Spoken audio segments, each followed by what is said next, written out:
Welcome to the Common Ground podcast, where stories connect, perspectives collide, and purpose is found in the middle.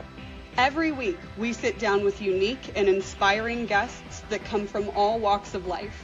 People who challenge the status quo, overcome the odds, and live with intentionality.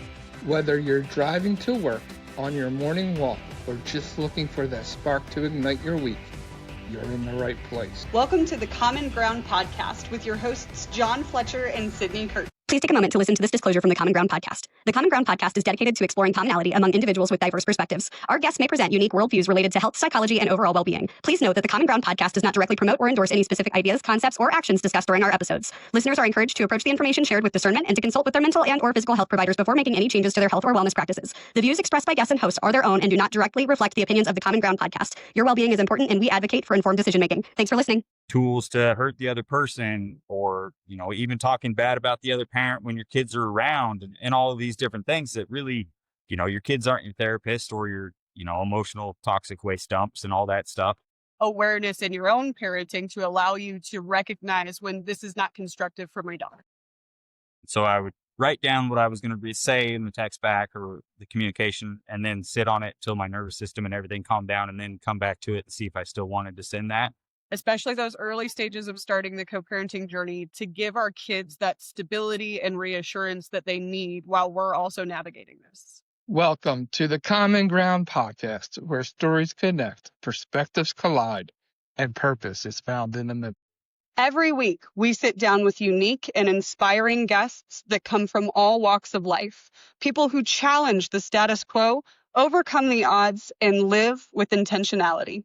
Whether you're driving to work, on your morning walk, or just looking for that spark to ignite your week, you're in the right place. Welcome to the Common Ground podcast with your hosts, John Fletcher and Sydney Curtin. Welcome, everybody. Welcome to another awesome episode of the Common Ground podcast. I am your host, John. This is my other host, Sydney Curtin. We are happy to be here. Just got one question for you guys before we start. Have you heard of the new sport called quiet tennis? No, what is it? Mm-mm. It's like normal tennis without the racket. I like to start every show with a little dad joke to lighten up the mood before we start in. So that's my thing, a little dad joke, little corny joke. So I'm just gonna hand it over to Sydney. We're gonna get this. Oh, actually, first, sorry. Let me introduce our special guest, JP Marsh. It is going to be a pleasure talking with you. This man has a really cool story. He has overcome a lot in life, and he has looked to do the best and be the best throughout it. And I really appreciate that, It's really important for us to really focus on people who try to overcome and look positive and look to see how we can be better than our circumstances allow us to be. So it is my great pleasure to introduce to you Mr. JP Marsh. I'm happy that you are here. Welcome. Thanks for having me. It's a pleasure. Being here today. Awesome to have you. And with that, I'm going to hand it over to my my plus one, my Sydney Curtin. So, JP, before we dive into the meat and potatoes of your story, which we'll get to, tell us just a little bit about where you are now. What do you do for work? What do you have going on in your life that's exciting? Well, I'm a single father in rural Montana, and the day job is construction. Out here, you kind of have to do everything in order to do something all the time. So it's, decks, roofs, siding, interior work, building houses, whatever. We've been working on a lot of old cattle ranches, homestead type barns, redoing a bunch of old ranch places. And then I work with people surrounding co-parenting and the ins and outs of, getting out of the more conflict habits of it, or the ways to be peaceful about it, and sort of put the kids first and that kind of stuff. Yeah. And then You topic know, for my daughter's in a blended family. I'm dating, at that point. So, it's summertime. So now there's a lot going on because it's warm outside. So then now there's, it's busy when it's not -40. So, No kidding. Dating and construction in and of itself is a chore. So I totally get that. And so you're a single dad, and how old mhm. are your kid? Just one daughter. She's 10. Awesome. Okay. And so how many years have you been co-parenting? 8.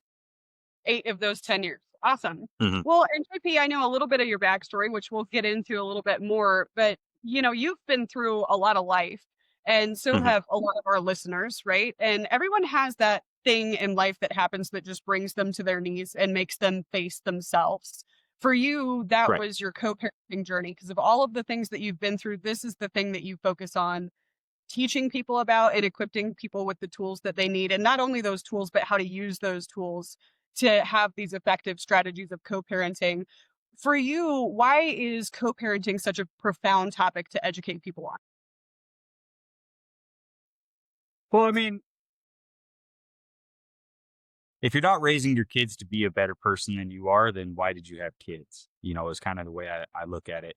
And your kids didn't choose to be here. Everybody chose to have kids. And so as being a person that grew up in a fairly, to me, I say fairly chaotic environment. I mean, to other people that I've spoken with, they seem to think, I've got a lot more baggage of trauma than I ever acknowledged. It's not really all that healthy to grow up in a bunch of chaos. My parents were married my entire life, but it was still a fairly chaotic type of life. And then when I got into the co-parenting thing after me and her mother had split up and we were in 2 separate houses and we kind of did the high conflict stuff for a couple years. And that seemed to be a lot more chaotic than the childhood I had. And I knew all the issues and all of the baggage and all of these things I had been carrying with me through teenage years, 20 years, all the way up until I started trying to make changes after my daughter was, 2 and we were doing the co-parenting thing. That it was like, well, I need to make a conscious effort to let her be a kid and protect her, being a kid instead of dealing with 2 chaotic households, parents that are fighting all the time, and all of this outside chaos that really shouldn't be impacting her childhood at all. Absolutely. Yeah, that makes a lot of sense. And the first I'm co-parenting too. And what I've heard, even when I was entering into that co-parenting dynamic, is it's really the first calendar year that this was before I had really started the journey. But people would say it's that first calendar year that's really hectic because you got to go through all the major holidays, the birthdays, the family, like if we're traveling, who's taking who where, how do we coordinate all this? I found that it takes more than that, though. What was your experience like in those early stages of co-parenting? I mean,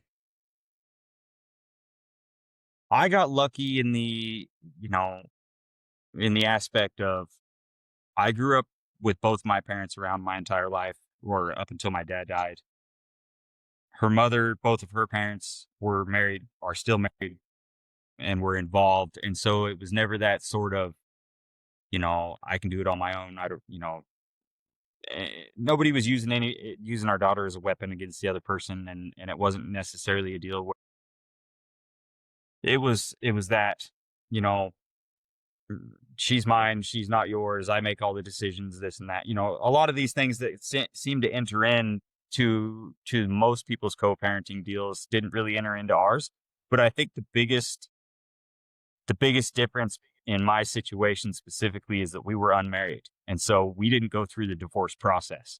And so we didn't go through this long process of divorce of where the whole thing is designed to point the finger at the other person and hash out every negative thing the other person's done the entire marriage.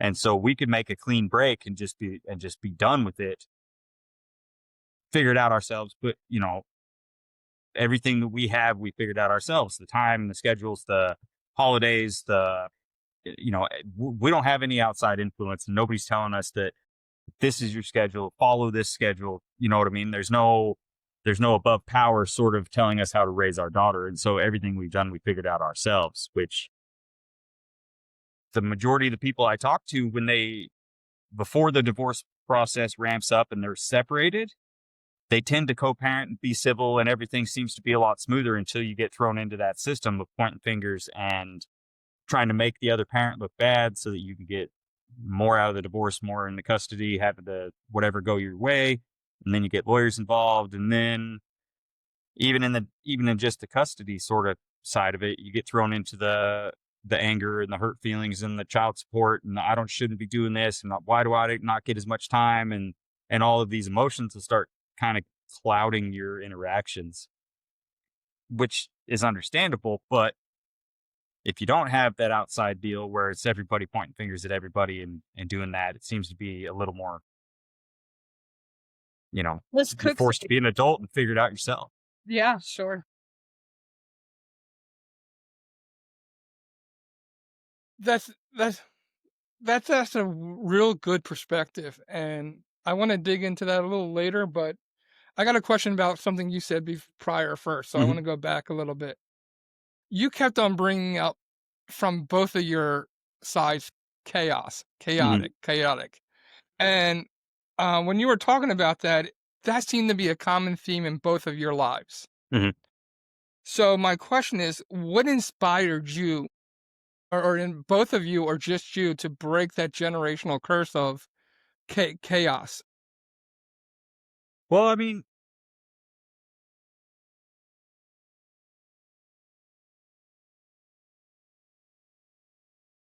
it's just easier when there's not a bunch of chaos, or, I'm not naive to the fact that, like, if anybody thinks that they're not going to screw their kids up, like, surprise, you are. I mean, in one way or another, everybody screws their kids up because it really doesn't take much, or, you say something when they're in a certain mood or mind space, it might affect them for the next 10 or 15 years.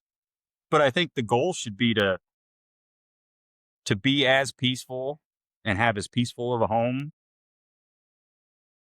and not impose your chaos on the kids for no reason. You know what I mean? And it's easier said than done, but if you're intentional about it and you pay attention, you know what I mean? Like using your kids as spies or weapons, or, tools to hurt the other person, or, even talking bad about the other parent when your kids are around, and all of these different things that really, your kids aren't your therapist or your, emotional toxic waste dumps and all that stuff, no matter how old they are, really. And so trying to, but it's got to be intentional. I mean, if you're not aware of those things, it's easy to fall into those habits and not really notice that you're taking all of your frustrations and dumping all of your emotional damage onto your kids, because, I don't want my daughter to see her mother differently because of the way I see her mother. And I don't want necessarily her mother to be able to influence the way that she is with me.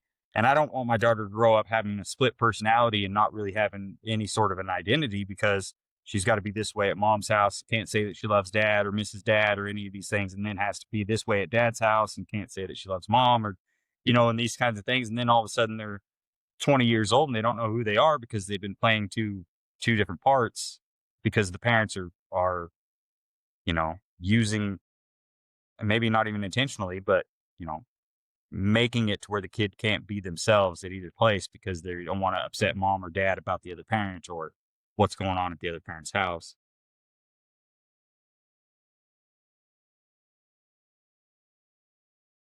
I just want to follow up. Do you feel that that was something either you had to lead, or that you both felt the same way about and were on the same page from the get-go on, or was that something you had to really lead? I think it was I think it was unintentional, but it was also, the more aware I got, the more I could correct my negative behaviors, and then the better our communication got and the better we were, bouncing back and forth. And then it kind of became a reciprocal circle of, and then the better I got at communicating, the better we communicated, the better I was, able to train myself into responding instead of reacting, the more, pleasant each interaction was. And so every time I made a leap or made these small changes to where I was easier to deal with, she became easier to deal with, because it just kind of bounced right back towards me. So the more I became the co-parent I wanted to engage with, the more she just kind of was that person as well. And, going back to, because that, when you're growing up, and I think you can relate and speak to this a little bit too, you didn't recognize in your early childhood how chaotic your body and your emotional state of well-being was responding to that chaos.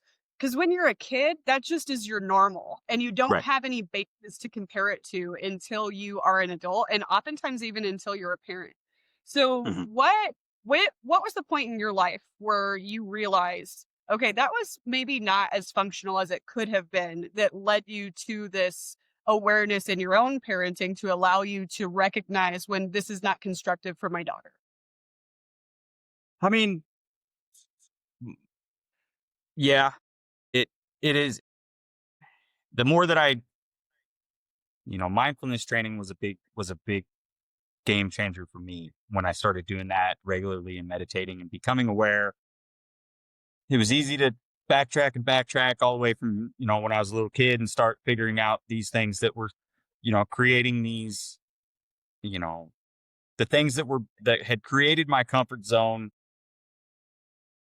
that was an unhealthy place to be, that I didn't recognize until I was in my, early 30s. And so then it became a deal where once I figured out all of these things that were, baggage from my childhood, then it was being aware enough to catch those things when I was starting to repeat it, and breaking those generational curses, or not doing the things that made it, my life difficult as an adult.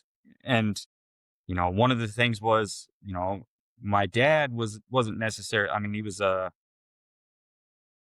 explosive guy, mostly when he would get woken up, or, if we were making too much noise or something like that, like the bedroom door would come flying open and he'd come out and he'd kind of be irritated and this and that. And growing up in that household, it wasn't abnormal because it's all that we knew, but it became my comfort zone was walking on eggshells and everybody kind of having to tiptoe around the house no matter what time it was, because he woke up super early, went to bed super early, took a nap in the middle of the day because he got up so early and all these things. And then that happened to be, right around the time we would get home from school. So it was like, well, you come home from school, you got to be quiet till he gets up from his nap and he goes back down to the restaurant and do these things. And so then it became a deal where if I was in relationships or in situations where I had to walk on eggshells and be really tiptoey, that was my comfort zone. But if something was a relationship or some sort of a deal where, if I was with a woman and it was comfortable, my nervous system would go out of whack because it wasn't normal to me. It wasn't, it was something different than I was used to.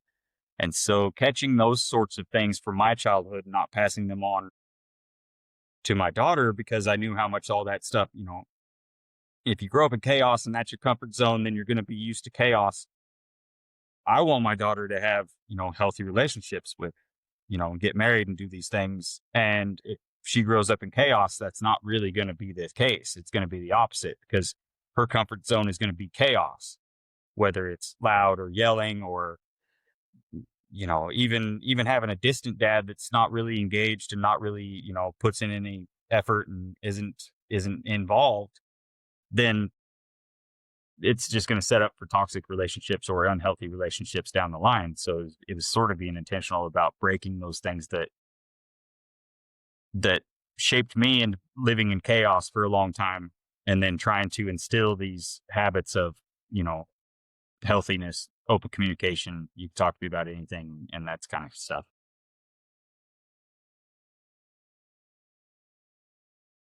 So, as you talk about this, one thing I picked up on is that you can have, first of all, you can have the right attitude or perspective that I want to change these things. Hmm. But I also heard from you that you had, at least I heard of one tool. You said your mindset when you started doing your mindset training. Right. Talk a little bit about that, and were there any other tools that you used to help facilitate you to get you to the point where you could be that example of being that co-parent that you wanted to be? Well, I listened to about 65 books a year on Audible. Like, I don't watch TV, and I'd rather listen to, I'm not a big reader, but I'd listen to a lot of audiobooks. And to change my reality and be a better version of myself. And basically, my whole thing kind of fell into one deal where as soon as I sort of forgave my parents and acknowledged the fact that they did the best they could with the tools that they had, and nobody was intentionally malicious or did anything intentionally to screw us up, and sort of let that go, then it was, I'm either going to repeat how they were in my daughter will have my childhood unless I add more tools to my toolbox. And so then it became, lots of books on, how to communicate effectively and mental health and, trauma and psychology and all these different things, because it wasn't a place where it was an open communication type household. It wasn't an overly supportive, overly loving, you know what I mean? So it was being intentional and saying things to my daughter that my parents never said to us, and being around and showing up and actually engaging with her and her wants and likes and these things, instead of just like, my parents did a good job at always showing up at our sporting deals, but it was kind of just, they were there in the stands and that was about it. And then, in the co-parenting side of it, I had to figure out how to stop being like, get out of my own way and sort of deal with the emotions and all these things that we just weren't taught through in my household. And I was really bad about being instantly defensive and being a big baby about everything. And then I would make a jab, and then she would make a jab, and then it turned into this big deal. And so I had to train myself with one of those little 3x5, notebook deals, to where I'd get a message, and then for a long time I would just respond, and then it would be something, and I had to train myself to stop responding and start replying. And so I would write down what I was going to say in the text back or the communication, and then sit on it till my nervous system and everything calmed down, and then come back to it and see if I still wanted to send that. And most of the time I didn't. Then, I wasn't instantly defensive, so I could type out whatever I wanted to send back, or, it wouldn't be like a poking back and forth. And that started to alleviate some of the fighting that would build up and the poking back and forth. But it took me a year before I, could just respond all the time, instead of, sending some snapback message that really didn't even have anything to do with what she was asking. And a lot of people entering into this type of agreement, one of the reasons that the court system does end up getting involved, even in your case and mine as well, I was never married to my daughter's dad, who I co-parent with, but it's just because people lack that skill to effectively communicate what they're trying to say, and then a mediator is necessary to Mhm. that degree. What do you say to people that approach you asking for advice about this co-parenting dynamic, whether they were married or they're not married, like, regardless, when it comes to this highly sensitive topic, because it becomes a my baby kind of thing for Right. everybody involved, and that power trip of wanting to be right rather than making sure Mhm. you're putting the child's well-being at the center of it. I mean, it's there's a lot of parallels all the time, and it's a lot of the kind of the same story, but in different areas to an extent. I mean, there are, and generally speaking, both people really do just want to kind of be there for their kids and do the best that they can, and they kind of get stuck in these habits of conflict, whether it's the end of the relationship or the divorce process or this and that. And then all of a sudden, a year later, you're in this habit of just fighting all the time, and you're instantly defensive and all these different things. And, you know, to language is a big deal, and it'll change the way that you approach the other parent, because you see it a lot. And, my kids is dead. You mean the other parent? Like, is it not their kid too, or my kids. I'm trying to protect my children, and you know what I mean? It's a lot of this I and me, mine kind of deals, but also saying, my ex instead of the other parent, because it's like, it doesn't seem like it would be that big a deal, but once you can see them as the other parent instead of your adversary or an obstacle or the person that hurt you or the person you're mad at or whatever feelings that you're seeing everything through, it becomes easier to just to see them as a person. And it's you, everybody wants to be in control, even if they're not together. And so people tend to get in the habit of using their kids to try to control the other person, to conform to how they think they should act, even knowing the majority of the time it's kind of a double standard of, I can have a life and I can date when I don't have the kids and I can do these things, but I don't want you to, you know what I mean? And so kind of calling people out on these double standards and all these things but again, if the hardest part is, and the mediators and people who are outside of your, bubble, is always a good thing to have, because they'll call you on your BS and tell you if you're the problem. Because when you split up, everybody that goes with you is in your camp, everybody that goes with them is in their camp, and everybody in your camp is going to tell you you're right and they're wrong, they're a monster, and reinforce whatever behaviors you have going, because they're only hearing your side of the story. So you're probably, most people are telling, I wouldn't say necessarily lying, but not telling the whole truth. Yeah.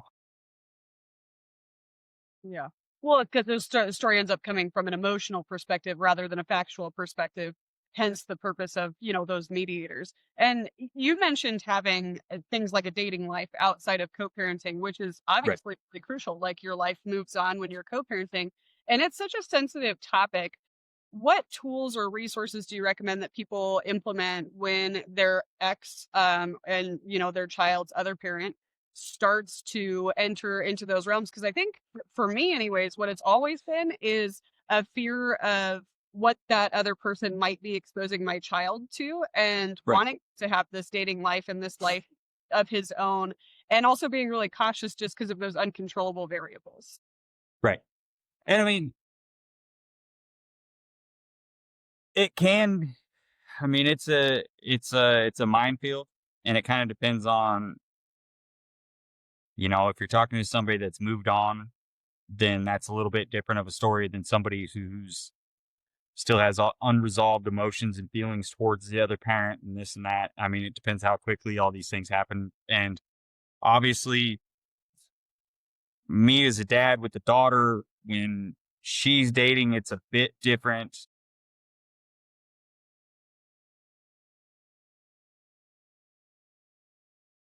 Around our daughter, you know what I mean? Like, it's just a little bit different. But we had set up a deal. I would say having mutual respect for each other, and allowing the other person to just have a life. You know what I mean? And it does dredge up emotions, because then you see the other parent and they're happy and that's how they used to be with you. And then it's going to bring up all these, well, did we break it off early, or should we try? You know what I mean? And I mean, there's all kinds of things that can play into it, but we had set up a deal early on that if either her or I started dating somebody to the point where it was getting serious enough to where they were going to be around our daughter, we got to meet them first before they were around our daughter. And so there was never a deal where my daughter came to my house and mom's new boyfriend moved in this weekend and I didn't know she was dating anybody, or, you know what I mean? Like, we have the option to get a feel for the other person, and just being an adult. I mean, your kids are going to mimic what you do. So obviously, if my daughter meets 4 or 5 women a year, 5, 6, plus women a year that I'm dating, I'm conditioning her to that's how normal adults act.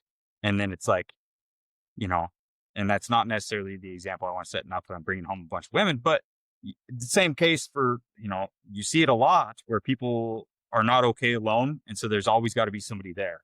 And so every other month or every few months, there's a new relationship. This is my world. There's somebody at the house all the time, makes a bond with my kid, and then they're out the door, and then the next one, and then the next one, and then the next one. And that's not necessarily a healthy example to teach your kids, because I would rather, you know, my daughter get married and have a healthy, happy life instead of, you know, serial dating. If, but it, you know, if that makes her happy, then that makes her happy, and it's out of my control. But, you know,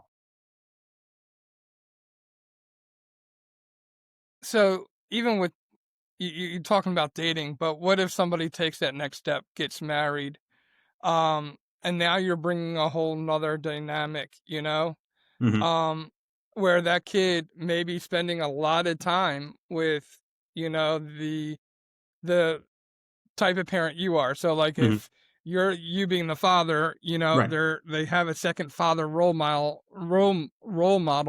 in the house. Um, is that something you've talked through? Is that something that you've had to have conversations with your daughter on? Like, how does all that work? Well, I mean, my daughter's been in a blended family situation for the past like 4 or 5 years, give or take.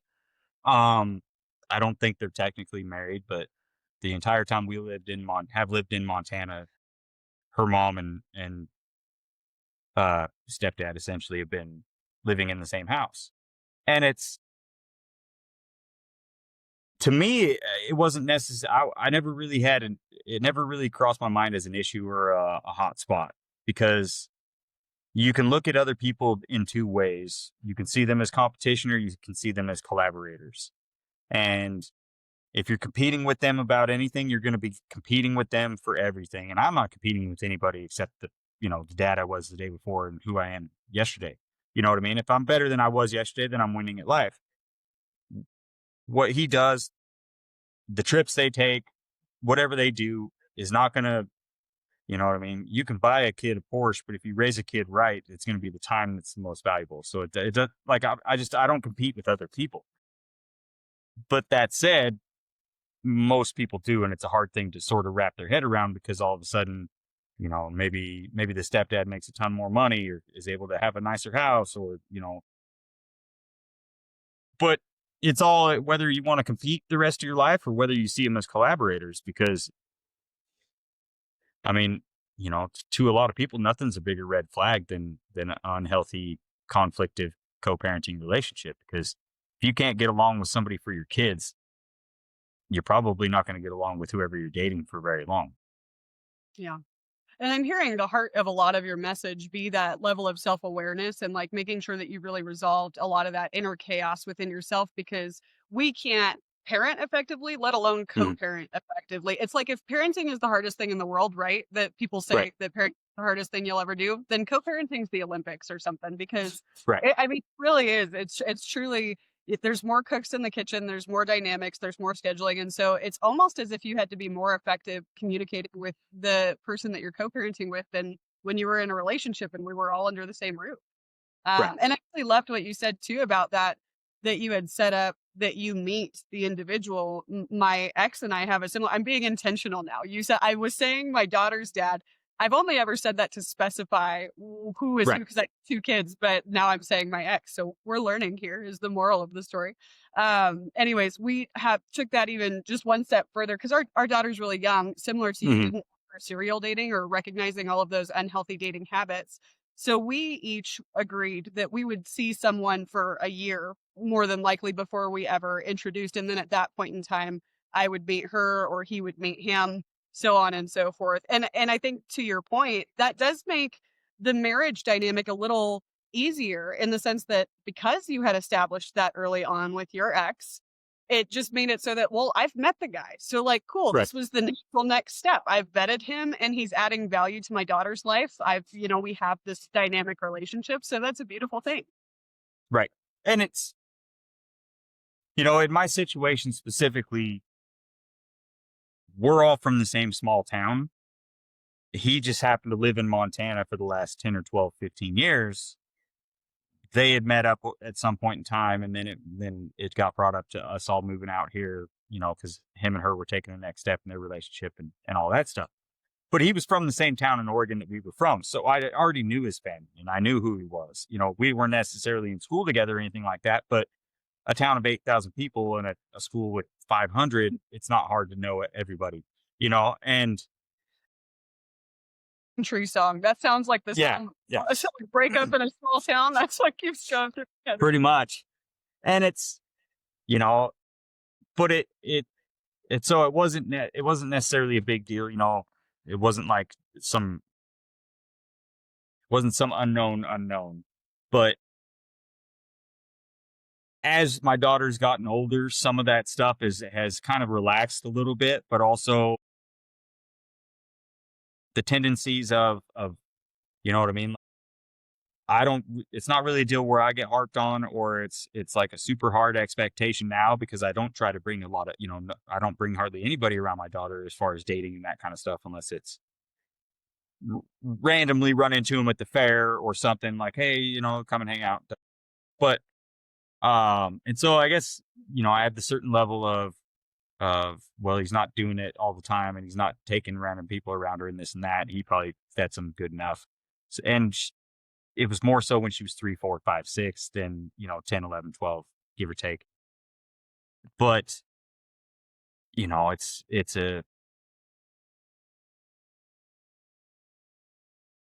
having open communication, respect for each other, and then, boundaries and expectations, and setting these things up, once you can get to a place where you can communicate effectively and start to kind of have that little bit of respect, you can set these deals, but you got to hold to it on your end too. Because if you get caught breaking these boundaries that you guys agree upon, then you start back at zero, because everything you just built up, you just took a hammer and broke down. And so, and then when other people do come into the picture, you can, you can fight with them all the time, but also you can communicate what the expectations are, and then communicate what the boundaries are. And, we've set it up where everything that goes on in my house is very similar to everything that goes on in their house. So, the food's not really any different. The chores aren't really any different. The bedtime, the TV time, the tablet time, the responsibilities, and all of these things are pretty similar in both houses. And those are things that you kind of discuss, and they kind of just happen to when my daughter gets in some sort of trouble at school, or is doing something her mom's getting mad at her at her house about. I'll get a text that says, you need to have a talk with your daughter. And so, it's not a deal where he's being pushed into this role that he didn't really sign up for. And so he doesn't have to, you know what I mean? Nobody's forcing him to act like her dad or do any of these sorts of things. And so it takes a lot of the competition out of it. I don't feel like he's an adversary or somebody I need to beat.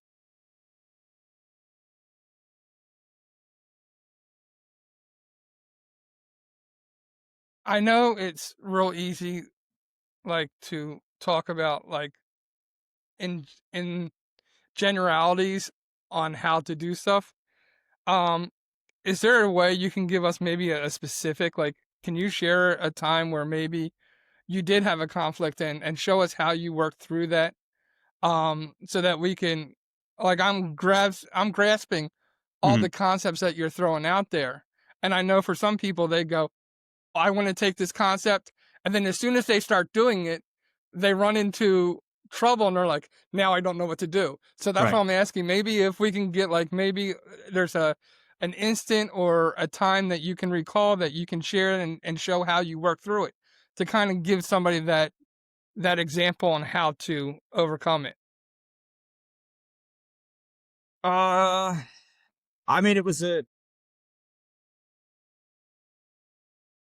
mean, having open discussions about stuff is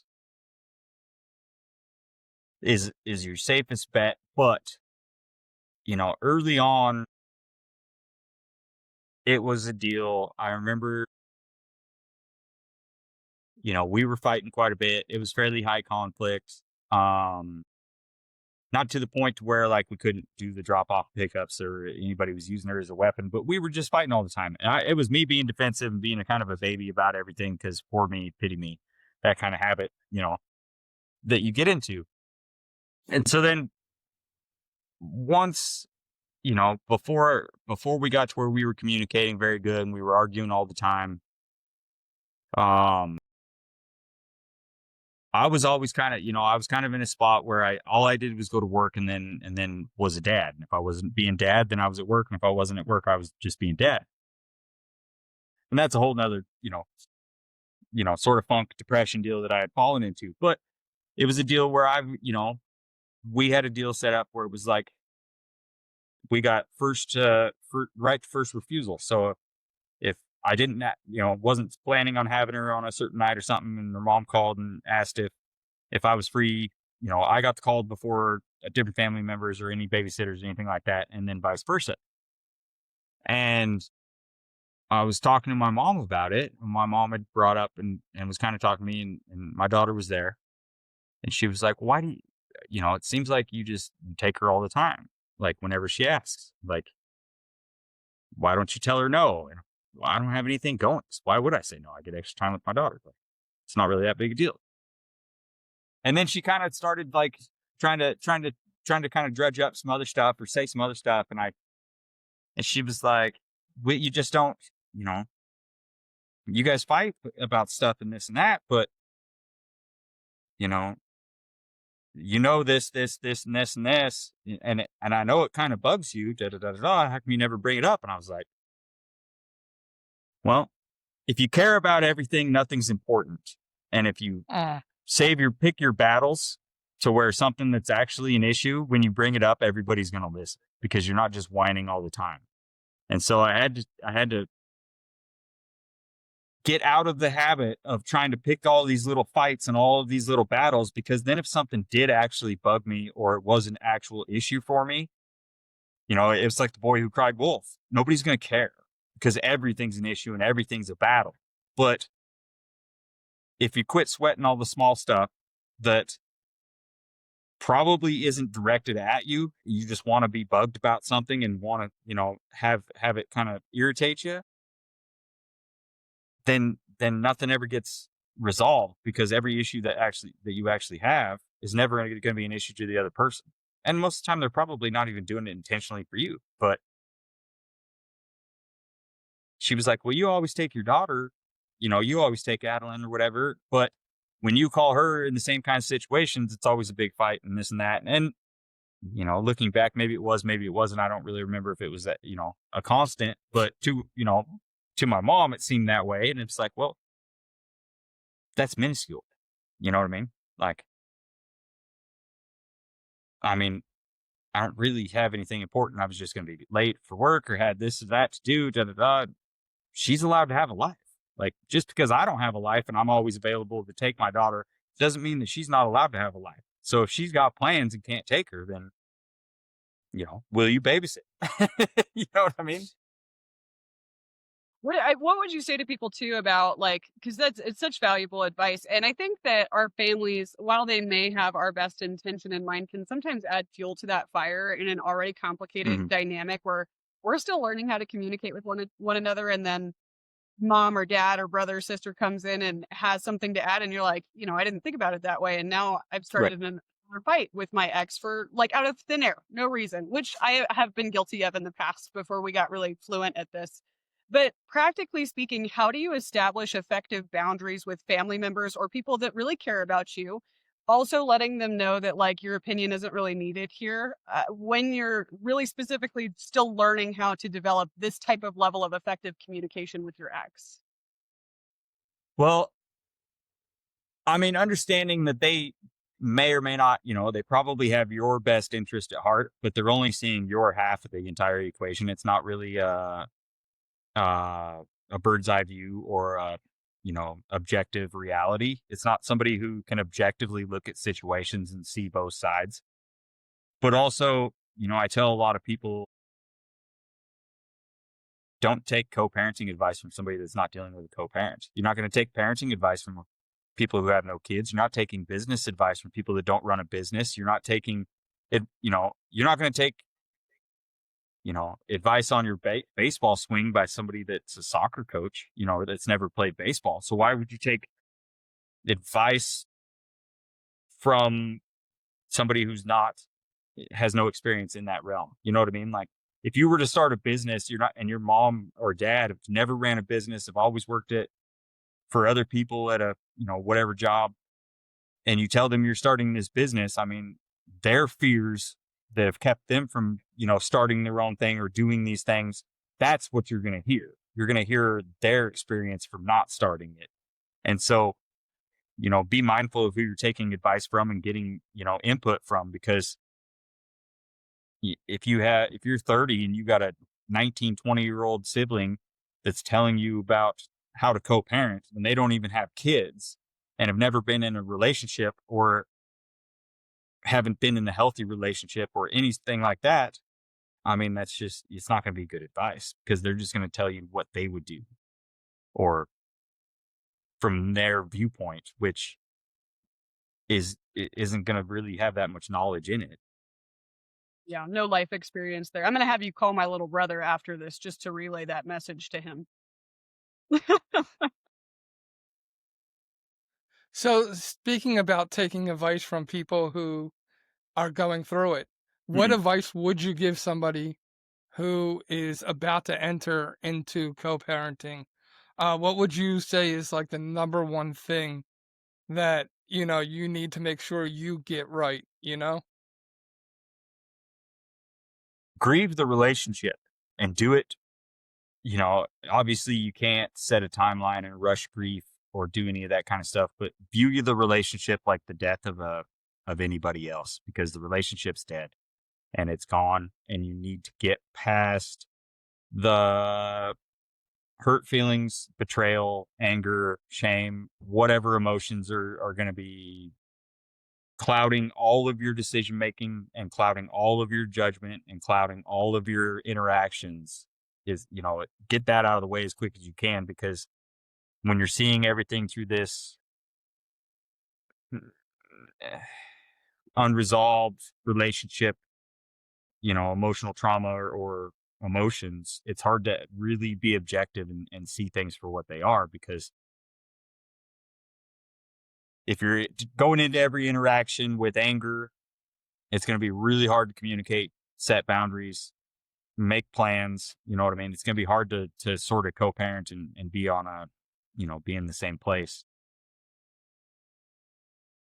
I think to add to that, real quick, is I think you have to give yourself grace too, because as you start something, you're not going to have all the answers. You are going to screw Right. stuff up, and have grace on yourself that, okay, listen, I messed this one up. You know, let's just fix it and and take care of it Yeah. the next time. I think my biggest thing too, Right. entering in that journey, was being humble enough to ask for forgiveness when I was wrong. And that was hard because Right. you're already in a place where you're like in this weird power trip learning how to navigate this. And so having to swallow that pill of like, hey, I messed up here and emotions are just high and that was my fault. That was not a reflection of you. Like, will you forgive me? That was huge. But Right. and that's for the relationship dynamics of it, which is so crucial. What are the most effective things that we can do as parents when we're looking at this co-parenting dynamic, especially those early stages of starting the co-parenting journey, to give our kids that stability and reassurance that they need while we're also navigating this? I mean,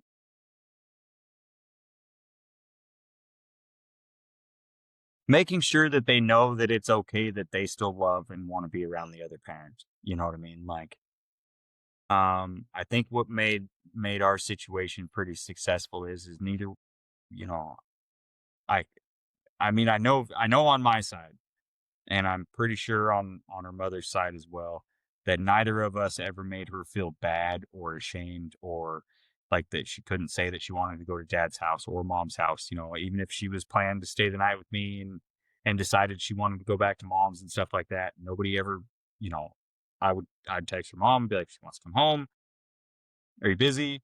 Tell her no, yes. What do you want? You know what I mean? Like, it's up to you. It doesn't really matter to me. But none of us ever made her feel guilty or bad or any of these things. And so the reassurance to let them know that it's okay to want to be around the other parent, or if you need something emotionally or something from the other parent that you're not getting here, or you just homesick or anything like that. But having enough respect for the other parent to where, you know, or your kid's happiness. If you can kind of structure everything and kind of be on the same page, household to household, then it's a lot easier to allow your kids to come and go. Like we have a loose schedule, but my daughter can come and go as she pleases, living close to each other helps a lot with that because it's not hours drives or anything like that. But so if she wants to stay at my house or wants to go to dinner with me, fine. If she wants to go back to mom's, cool. If she wants to leave mom's that weekend and come to dad's, fine. And nobody makes her feel bad about wanting to be around the other parent. I think that is such an important thing. That's something I have talked to people who aren't co-parenting well. Like, one of my biggest advices I give to people who are co-parenting well is that, this is your son or daughter's father or mother. You Right. know, that this is not your ex. This is not the person who you can't stand. This is their father or mother. And if you paint a bad picture to your child, Mhm. when they grow up, they're going to realize it and hate you. Right. Like, because you tainted my mind, not me. Like, I didn't get that chance to taint my mind. You tainted my mind. Like, to me, that is so important that you always have to be careful of not putting down the other parent. That is their mom. They get one mom. Right. Whether you like her or whether you can't stand her, no matter what, Right. that is your child's mother, and she needs to be treated with that kind of respect when you're talking about her. Now, if they want to feel the way they want to feel about it, that's different, but Right. you can't influence that. Right. Well, that's such a amazing point, John, too, because even just past the respect of this is their other parent, we as parents can really confuse our child's sense of self-identity because we're talking about this child is part you and part me, and if I'm Mhm. talking only about one part of you, then that's really hard for a kid to sort out, and it turns around and bites parents in the butt all the time. Well, and I mean, yeah, essentially you're just beating your kid up most of their life instead of the other parent when you think you're talking bad about the other parent, but your kid's sitting there taking all the hits because the other parent never really hears it anyway. They just know that you probably are. And then it's shocking when people, they're so shocked when their kid's like 14, 15, 16, and they just get sick of it and they don't want to be around that parent that's constantly just bad mouthing basically them the entire time, that they want to go live with the other parent. And then that's, turns into another big blow up because, I don't know why all of a sudden they're not my little angel. They don't love me. I've done everything for them, da da da da da. But you know, with that also, I think being adults enough to have a loose schedule, and I get that. I get when you get wrapped up in the court system that they make you do a schedule and do, this is my holiday this year and this is your holiday the next year, and X amount of time, and Monday through Thursday or Sunday through Friday, or whatever the deal is. But being a little bit flexible and having a little bit of grace and knowing that like my daughter left yesterday, she'll be back in a month.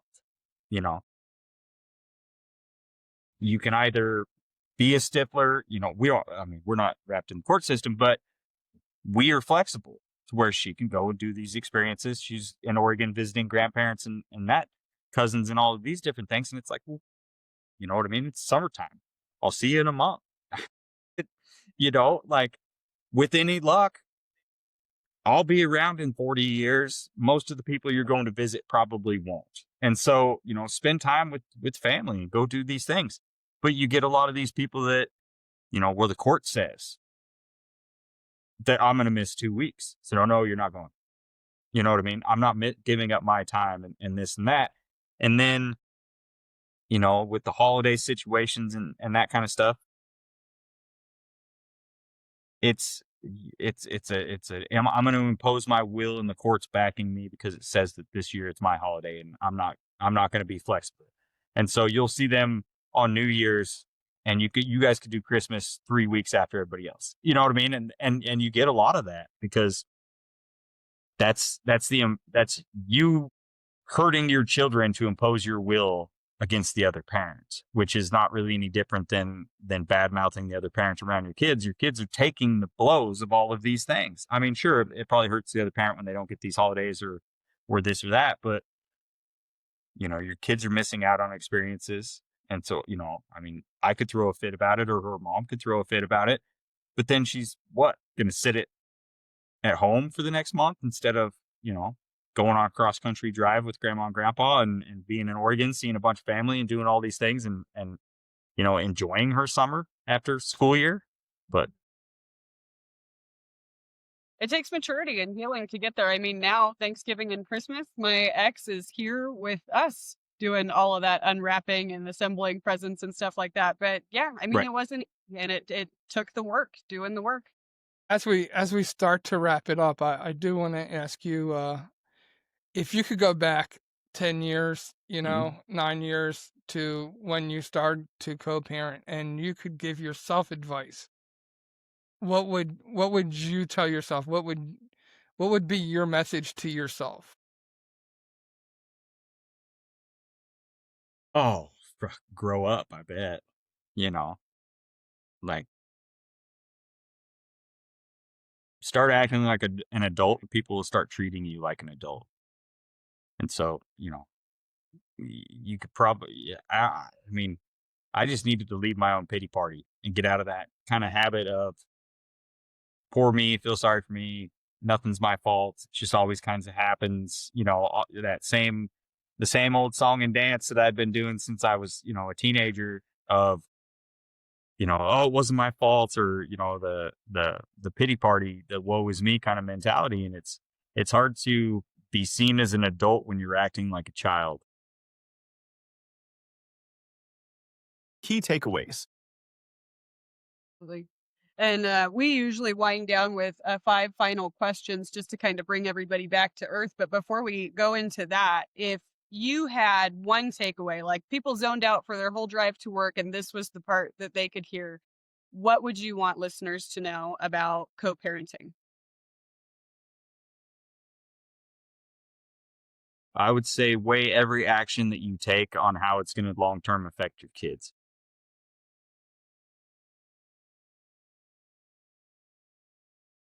Do you have any takeaways, Sydney? Absolutely. Yeah. A lot of them, like there's so many. I think my biggest one was that power of language and verbiage though, because this whole time I've viewed this as just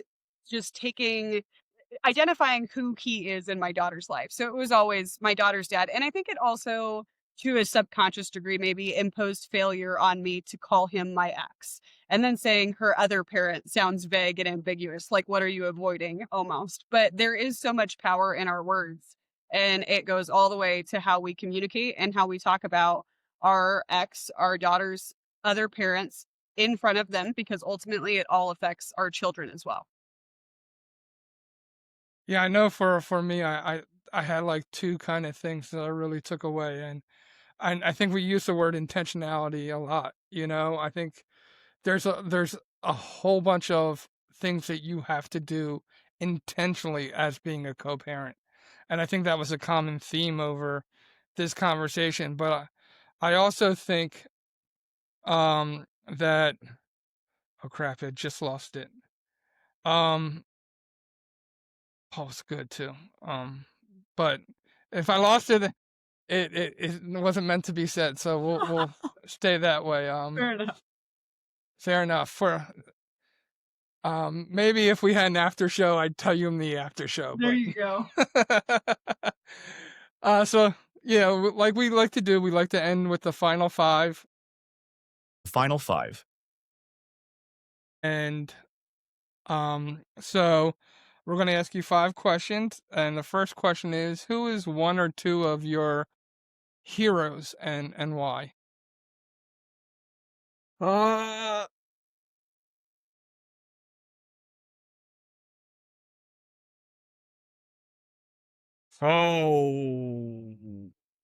I mean, I would say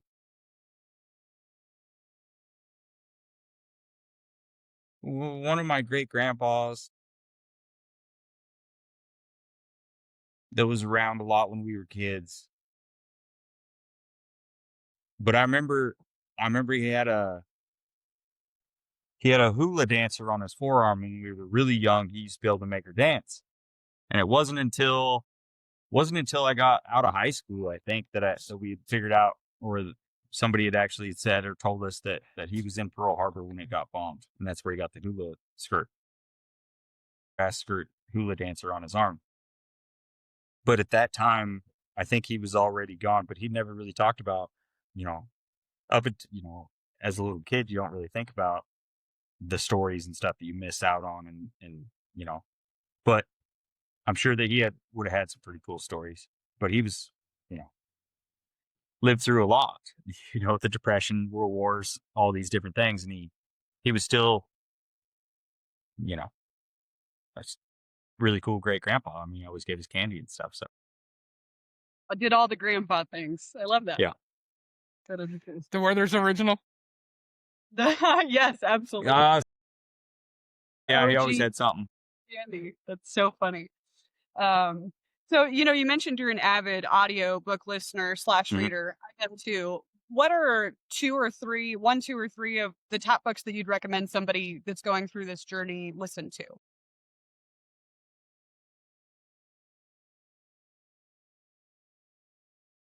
I would say The Body Keeps the Score was really interesting. And I listen to it probably once a year, but it's pretty long. I think it's like 24 hours. But it's trauma healing, trauma type stuff. I mean, some of it's childhood trauma, some of it's a bunch of different traumas, but the guy who wrote it was a Harvard psychology professor, and then I think he was the head of pharmacology when Prozac and these things started hitting the market, and he was a pretty big advocate against antidepressants and all of these different things. So in the book, it has a ton of tools of how to sort of deal with trauma naturally that they don't really push on people because it doesn't make any money and there's no market for it. Um, Never Split the Difference is another one I listen to quite a bit. But it's about negotiating, but yeah, I mean, learning how to negotiate and how to get out of your own way and sort of do it the most effective way and communicate with people of different personality types and to get, you know, not in a misleading way or a deceptive way, but how to negotiate effectively to get what you want, which is basically what you're doing as a co-parent. You're constantly negotiating for time and all of these different things. And then the Headspace Guide to Meditation is another one because it breaks down mindfulness training and it breaks down, the common thought processes and the common intentions and how to kind of correct those to where you can get more aware and more mindful and sort of more out of meditating. That's awesome. Never Split the Difference is a phenomenal book. Mhm. I second that. What is one or two quotes, sayings, verses that you live by? Bow to everything or bow to every circumstance as a teacher. Like try to learn something out of everything, every situation that you find yourself in. I mean, if you're not trying to learn something out of it, then odds are you're going to keep repeating it until the universe forces you to learn the lesson that it's trying to tell you. And your comfort zone is where your dreams go to die. And so Mm.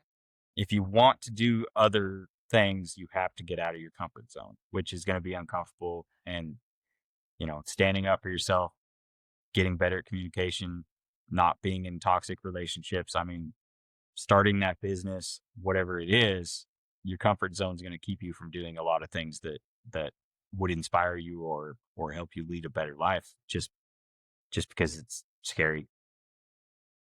Yeah. No, those are really good. And in the nature of uplifting our co-parenting counterpart, what's one thing that she does really well as your daughter's mother that enriches your kid's life?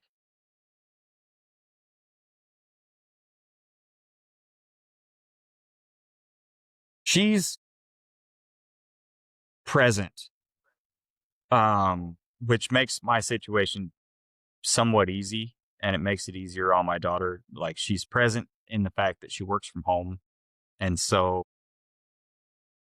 there is no daycare in the summertime. There's not a lot of babysitters. There's not a lot of these things. And so we are present in our daughter's life all the time, outside of when they go on vacations or she goes to with grandparents or when she's at school. But being able to, it's not an issue to set up the swim lessons in the summertime. It's not an issue to scrounge around for babysitters or daycare and all of these different things. But also, they, me being in construction, my time is hourly and vice versa. If I'm not at work, I'm not being paid and this and that. They are able to travel a lot more, which is something they enjoy, more than I do. I wouldn't probably travel even if I had more opportunities too. But even if they're traveling, she's still, as long as she's got her laptop or computer, she's able to work. And so they're able to do a lot during the summertime that makes it, more enriching for my daughter, because it's not a deal where they can go camping twice in the entire summer on the 2-3 day weekends that you get in the summer break. You know what I mean? And so she gets to explore a lot more and do a lot more of these things because of the way that her mom has her schedule set up. And who is one or two people who you would love to sit down, living or dead, and have a beer and conversation with? I'd say my top two would be Dr. Jordan Peterson Mm. and Neil Gaiman. We were just talking about him the other day. Which one? Dr. Jordan Peterson. That's who we were talking about, right, John? Oh, That was, yes. Relevant. JP, if somebody wanted to get a hold of you, follow you, where can they catch you at? Instagram's probably the best, and it's at JPMRSH. Awesome. And for our viewers, I know you heard our key takeaways earlier. We advise you to we advise you to share your takeaways. We love hearing your takeaways. It gives us a chance to know what's sticking out to you as you listen to the episode. So please reply with your takeaways. They're always fun to read and they're good. So with that, I want to thank JP Marsh. I want to thank Sydney Curtin for being with us. Well, JP for being our special guest, Sydney for being a wonderful host, and we are blessed to have her here. So I can't say enough for her. But remember, when we take the time to hear someone's story, it gives us the opportunity to find common ground. Thank you, JP, for being our guest today. It has been a pleasure to be your host, and you have been listening to the Common Ground podcast. And that's it for today's episode of the Common Ground podcast. We hope you're leaving with a little more perspective, a little more purpose, and a whole lot more inspiration. So thank you for joining us today. We appreciate it. Thank you to our special guest. If today's conversation moved you, encouraged you, or challenged you in any way, don't keep it to yourself. Share it, rate it, leave us a review. Your support helps us reach more people who need to find their own common ground. So for John Fletcher and Sydney Curtin, we'll see you right here next week, same time, same place on the Common Ground podcast. Make it a great week.